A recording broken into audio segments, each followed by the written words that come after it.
right, this is a very important development that's coming in from the national capital as the Delhi Lieutenant Governor Anil Baijal has in fact tendered in his resignation.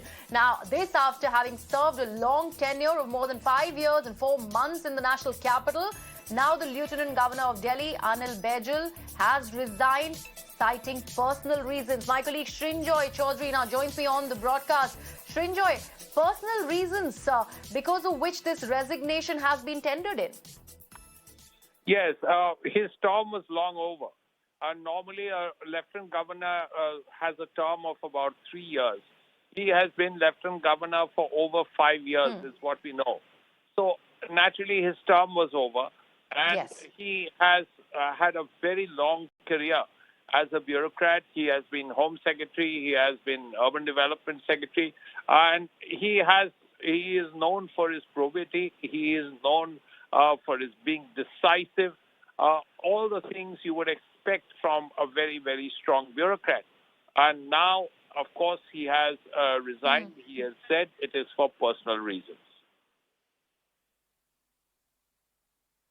Srinjoy, he has had like too many tussles with the Chief Minister of Delhi also. His tenure has been laced with that. That is something also which we should be discussing today now that we talk about his resignation after 5 years and 4 months. Because 2016 in December is when he was appointed as the Lieutenant Governor of Delhi. And it's only after 5 years, more than 5 years in fact, that he's decided to actually call it quits, tendering in his resignation. But the tussle with Arvind Kejriwal was something that was very dominant part of his tenure. Yes, that could well have been. But if it was so impossible to handle, he would have resigned much earlier. Let's not forget that he did his 3 years, his full 3 years, and after that continued for another 2.5 years. And it's only now, at this juncture, after 5.5 years, that he has resigned. So regardless of what his problems with the political establishment were, he did whatever he had to, and he did it at very difficult times. Let's not forget that 1990 was when COVID came to Delhi. 2021 was when COVID ravaged all of Delhi, and many of us suffered very grievously because of COVID. He was then the lieutenant governor, and he did his best to ensure that people had medicines, people had oxygen, and so on.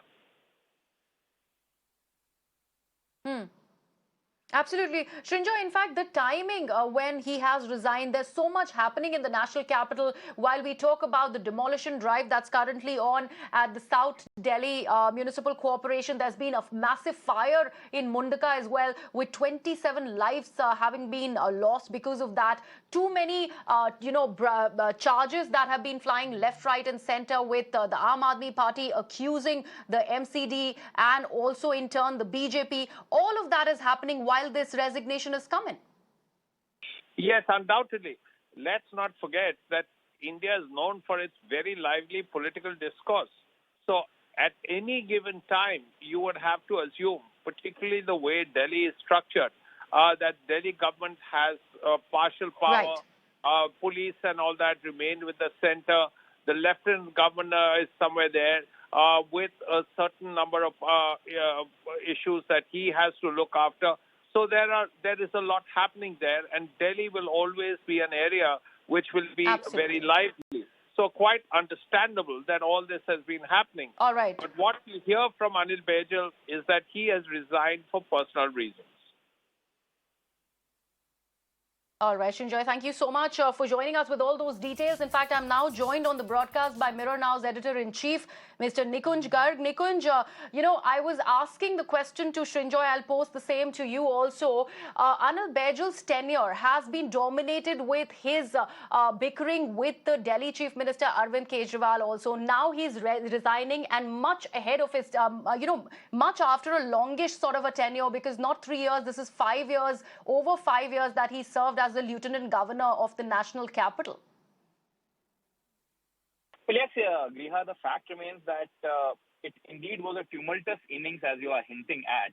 But I don't know how much of it was Mr. Baijal's doing on his own, such are the surcharge political timings that we are in, that any governor who is not from the ruling dispensation at center is usually in the throes of some sort of a crisis or challenge wherever he is posted. So be it Tamil Nadu governor or be it Lieutenant Governor of Delhi, the saga is almost the same.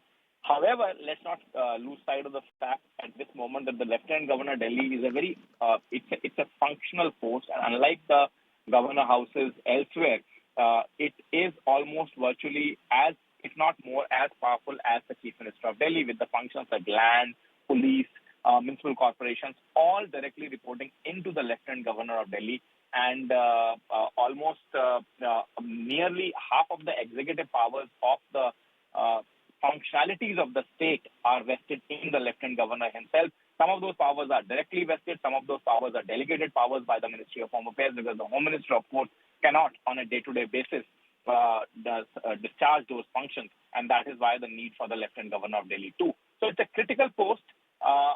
Political bickering aside, Lieutenant Governor of Delhi has a very important functional role to play in the overall scheme of bettering the lives of citizenry of Delhi. And therefore, it will be important to see who is the next individual whom the government of India decides. However, I must clarify here that the lieutenant governors have a term of 3 years, and Mr. Baijal almost completed that term when Narendra Modi II government came to power around 2019.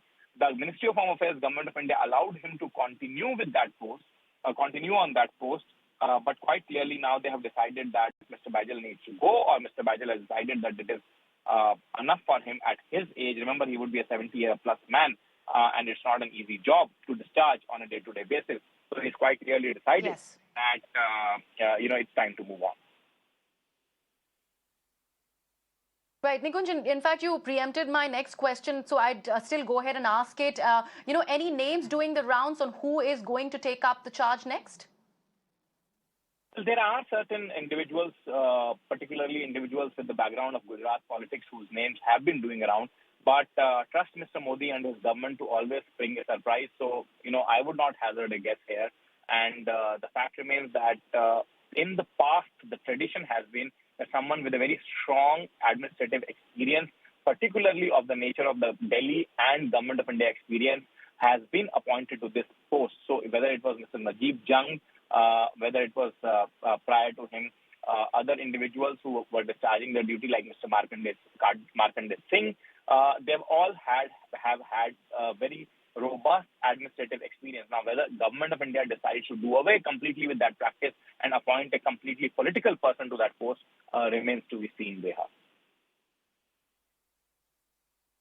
All right. Thank you so much, Nikunj, for joining us with all those details there and also apprising us on what really is at stake for the national capital. Meanwhile, this is the latest that we are bringing for our viewers. After having served a long tenure of more than 5 years and 4 months, Lieutenant Governor of Delhi, Mr. Anil Baijal, has tendered in his resignation today, and he cited personal reasons for the same.